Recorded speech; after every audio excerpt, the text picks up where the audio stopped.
क्या आपको अपने इंटीमेट एरिया में पेन और स्वेलिंग महसूस हो रही है? आपको चलने में, बैठने में दर्द का एहसास हो रहा है? तो हो सकता है आपको बार्थेलिन सिस्ट या बार्थेलिन एब्सेस हो। आप ज़रूर अपने गायनेकोलॉजिस्ट के पास जाएं और अपना चेकअप करवाएं।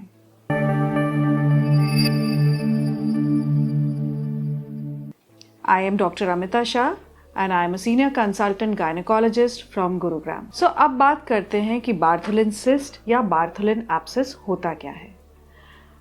तो सबसे पहले ये जानना है कि बार्थेलिन ग्लैंड होता क्या है। बार्थेलिन ग्लैंड एक छोटा सा मूंगफली के दाने के बराबर एक ग्लैंड होता है जो आपके वजाइना के अंदर की तरफ होता है। ये दोनों साइड होता है, राइट और लेफ्ट, और ये ग्लैंड से कनेक्टेड एक ट्यूब या एक नलकी होती है जो हमको दिखाई नहीं देती है, और इस ग्लैंड का काम होता है सिक्रीशंस प्रोड्यूस करना। तो नॉर्मली अगर आपका वजाइना ड्राई रहेगा तो उससे प्रॉब्लम होती है, तो वजाइना को मॉइस्ट रखने के लिए या सिक्रीशंस के लिए इस ग्लैंड से सिक्रीशंस डिस्चार्ज होते हैं। सो अब व्हाट इज बार्थेलिन सिस्ट? कई बारी ये जो ग्लैंड से निकलती हुई नलकी होती है, अगर वो किसी कारणवश ब्लॉक हो जाती है तो ये ग्लैंड के सिक्रीशंस धीरे धीरे करके उस ग्लैंड में इकट्ठा होने लगते हैं और वो एक सिस्ट बना देते हैं जिसको हम बार्थेलिन सिस्ट कहते हैं। ये बार्थेलिन सिस्ट एक स्वेलिंग की तरह आपके वजाइना के अंदर की तरफ महसूस होने लगती है, और चूंकि ये एक स्वेलिंग होती है तो आपको इससे पेन होता है, बैठने में तकलीफ होती है, इंटरकॉर्स के दौरान प्रॉब्लम होती है।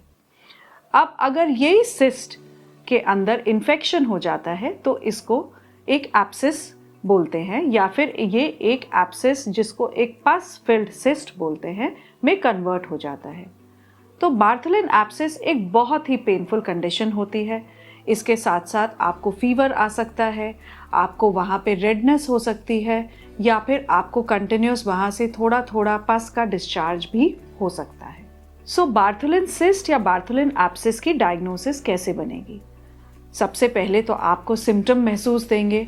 आपको हो सकता है अपने आप से स्वेलिंग का पता लगने लगे।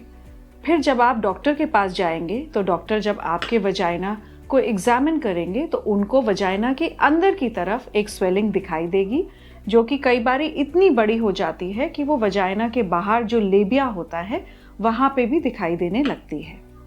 और अगर उसमें से पस डिस्चार्ज हो रहा है तो वो डेफिनेटली एक एब्सेस है।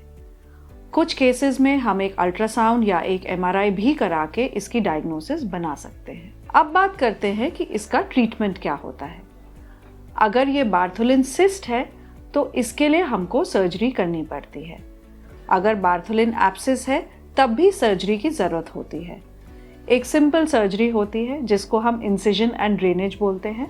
मतलब हमने एक छोटा सा चीरा लगाया और वहाँ से हमने जो पस होती है उसको हम निकाल देते हैं, और फिर उसके बाद हम आपको एंटीबायोटिक्स पे और पेन किलर्स पे डालते हैं। एक सर्जरी होती है जिसको हम मार्सुपिलाइजेशन बोलते हैं। इसका मतलब ये होता है कि सिस्ट निकालने के बाद जो बार्थेलिन ग्लैंड होता है उसको हम खोल के उसको वजाइनल मार्जिन से सिल देते हैं, जिससे कि आपको दोबारा ये सिस्ट बनने के चांसेस ना हो।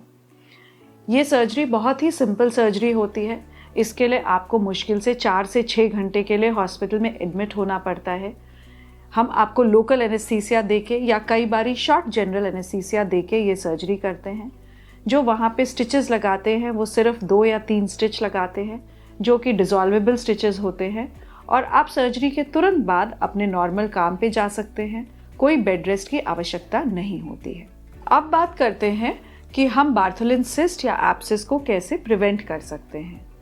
सो प्रिवेंशन के लिए सबसे ज़रूरी है कि आपको अपने लोकल एरिया का हाइजीन मेंटेन करना है। आपको लोकल एरिया में बिल्कुल भी मॉइस्चर नहीं रहने देना है।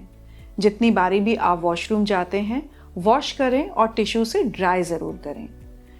जो भी ऐसी कंडीशंस हैं जिसमें आपका वजाइनल पीएच चेंज होता है, जैसे कि पीरियड्स के दौरान या इंटरकॉर्स के बाद, उस समय खास तौर से आपने हाइजीन का ध्यान रखना है।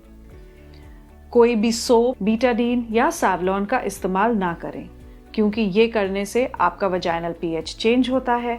You are more pre dispose to infections, और इन्फेक्शन की वजह से आपका जो बार्थलिन ग्लैंड का डक्ट है वो बंद होने का चांस रहता है and infection will again lead to the formation of Bartholin abscess. तो कभी भी अगर आपको ऐसा लगे कि नीचे पेन है या स्वेलिंग है तो घर ना बैठें, तुरंत अपने गायनेकोलॉजिस्ट के पास जाएं और जल्दी ही अपना इलाज कराएं।